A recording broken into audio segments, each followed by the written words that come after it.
Another project, another day. Ito nga po pala ulit ang SLIT Publication sa Malbar, Batangas. So ngayon, ituturo namin sa inyo kung paano natin pakinisin yung mga dugsungan. Kasi may mga customer tayo na syempre yung mga binibili ng mga table or yung mga pinapabarricade na table ay tawag dito, mahaba. Kasi yung isang plancha natin, nasa 8 feet lang yun. So ngayon kung halimbawa more than 8 feet yung pinapagawa, so kailangan natin magdugsong. So paano ba natin mapapakinis yung mga dugsungan katulad nito? So may mga paraan yan, ano? Ano muna natin gagawin dito? Kasama namin yung finisher namin si Mark. So Pagkahinang sir, pagkahinang.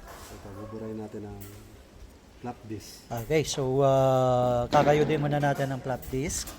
Ilinisin muna natin ang flap disc. So after malinis natin ang flap disc, may makikita tayo ng mga ganito. Ano? Kaya yung mga lubog-lubog na bago umangat yung mga lubog, sisinsilin natin sa ilalim. So gagamitan natin ng dito. Ayan, meron siyang bara ng ginto, bara ng white gold. Square block. Saka mo sisinsilin yung Tapos ilalim. sisinsilin yung ilalim, papaluin, ano? Tapos para pumantay dito. Pantay na. Okay, so anong sunod na gagamitin Pantay natin? na. Sanding disc. Sunday disc. Para Okay. pantay yung dapat yun ang pagkakalapot sa plancha. So nawawala na to. Mawawala na to. Pag yan ay nasanding disc. Okay. So after ng sanding disc, kapag Pantay halimbawa na siya. pantay na. 120 na liha na. Itong na-apply. Oo, yung medyo magaspang ano. So yan, ito yung kanyang mga tools dito. 120 na liha. Sunod ay 360. At ang panghuli ay yung 1,000. Ngayon, after ng 1,000, minsan ang ginagawa pa niya, mini-mirror muna niya ito. After ma-mirror, saka yung panghuli is Scotch Brite na. Hairline. So para ma-hairline. Balik yung hairline. May balik yung hairline. Ini-Scotch Brite na niya.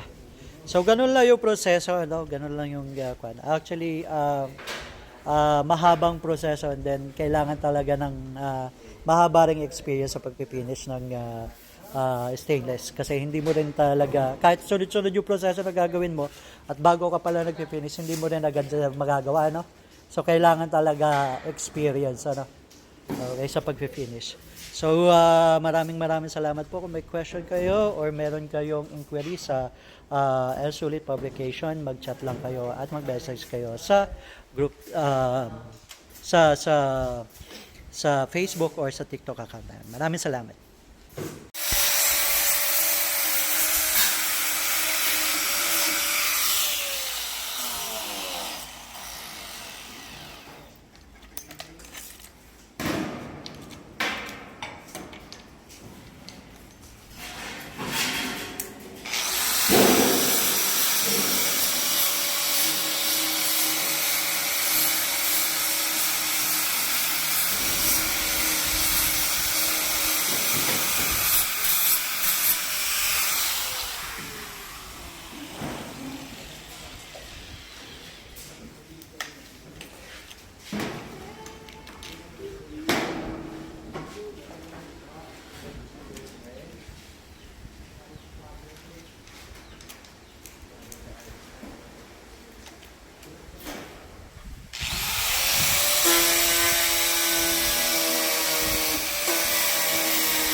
Ayan, medyo hindi na nakikita yung dugsungan.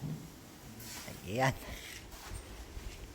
So, ang gagawin na niya, aasahin na niya ito ng mga liha. Una muna is yung 120, sunod 360, sunod yung 1,000. Okay, papakinisin na niya. Okay, so maraming salamat and have a good one. So, ito yun na yung finish niya. Napagdugsong na natin yung napakinis na natin yung dugsungan. Ayan. So, ang huling process, yung airline na siya gamit yung Scotch Brite.